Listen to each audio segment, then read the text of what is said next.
Welcome to your 2-minute quick brief of the Tech Radar for Parents. I'm your host, Weston, brought to you by Nicholas D. West Tech, LLC. This is the week of June 26th through July 2nd, 2026. School's out, screen time is climbing, and the feed is fracturing into two very different worlds. Today, a genuinely healthy creative trend worth cheering for, a walkie-talkie app that hijacks your kid's locked phone, and an anonymous campus app that has already triggered bomb threats and real self-harm. Let's go. Let's start with something genuinely encouraging. This summer, older teens are staging a quiet rebellion against overproduced, hyper-curated perfection. Winning trends this week are messy on purpose. In the Wow OK Tone Challenge, groups of friends take turns delivering the exact same line of dialogue in wildly different emotions: flirty, furious, devastated, and cracking up when they break character. In the bacon avocado trend, teens use a silly bait-and-switch audio to share a harmless personal confession, and apps like Locket are surging. Instead of an infinite public scroll, Locket pushes a live photo from a handful of close friends straight to the home screen. The through line is authenticity over algorithm, connection with a trusted few instead of performance for a faceless many. When your teen shows you one of these, lean in.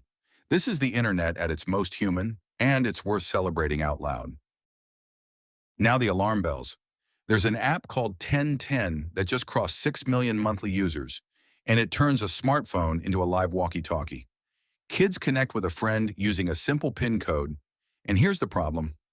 Once connected, audio broadcasts instantly and out loud through the speaker, even when the phone is locked, in a pocket, and the app is closed.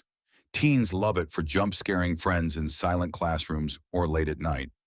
But there is no moderation, no message filter, and because the phone never has to be unlocked to receive audio, it completely bypasses your screen time controls. The only real defense is the phone's system-wide Do Not Disturb or silent mode. If your child has 1010, that's a settings conversation to have tonight. Anyone with the PIN can pipe live audio into your home whenever they want. This is the one to stop and hear. Fizz is an anonymous social app organized around a single school or campus. You verify with a school email, and you get a private closed feed of the peers sitting right next to you. It runs on an upvote, downvote engine that rewards the most inflammatory posts. And because it's anonymous but hyper-local, the damage is real and physical. On campuses this year, Fizz has been tied to coordinated racist polls, targeted harassment campaigns that drove a student to suicidal ideation and forced administrators to intervene, anonymous bomb threats and swatting that brought in police, and even sabotage of student elections through threats of violence. Its moderation runs on crowd voting, meaning if the mob enjoys mocking a specific kid, the posts stay up. Stripping away face-to-face accountability doesn't build community. It manufactures cruelty. If Fizz reaches your child's school, treat it as a serious safety issue, not gossip. Now the decoder ring, youth vernacular moves fast. In this week's list is a real window into what your kids are feeling, not just saying. Here are the top 5 terms to decode right now.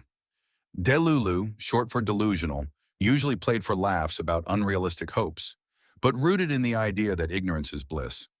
Worth a gentle check-in if it's how your teen consistently dodges a stressful reality. Bed rotting, staying in bed all day, scrolling and skipping basic self-care. An occasional lazy Sunday is fine, but chronic bed rotting is a recognized digital red flag for a depressive episode. Crossfaded, being intoxicated on alcohol and marijuana at the same time. This one is not slang to shrug off. It deserves a calm, direct conversation. Beige flag, a quirky defining trait in a romantic partner that's just memorably them. And clapped, a blunt, appearance-based insult that shows up as low-grade, deniable bullying. Here is your action plan for this week. 1. Audit for 1010 and lock down notifications. Check your child's phone for 1010 today. If it's there, walk through it together and set the device to route it through Do Not Disturb, especially overnight. 2. Ask whether Fizz has reached their school. Don't lead with a ban, Lead with curiosity. Ask, is Fizz a thing at your school? What are people posting on it? If it's active, explain plainly why anonymous, hyper-local apps escalate into real harm, and make clear that if they're ever targeted, you're their first call, not their last. 3. Celebrate the authenticity trend out loud. When your teen shows you a wow, okay video or a locket photo from a close friend, actually engage with it. Reinforcing the healthy, low-pressure corners of the internet builds the relational trust that makes the hard conversations land later. 4. Put cross-faded and bedrotting on your radar. You don't need to police the words, you need to hear what's underneath them. If substance slang or chronic bedrotting language starts showing up, treat it as an invitation to check in on how your kid is actually doing, not a reason to raid their phone. The feed is pulling your kids in two directions at once, towards something warmer and more honest, and towards spaces engineered for chaos and anonymity. Your job isn't to win the whole internet. It's to be the steady, curious, unshockable adult who shows up before the crisis does. The algorithms are relentless, and they do not love your children. You do. That difference is everything. For our full-length, deep dives into every topic we covered today, check out our main feed. I'm your host, Weston, with Nicholas D. West Tech, LLC. Stay vigilant, stay informed, and we will see you next week.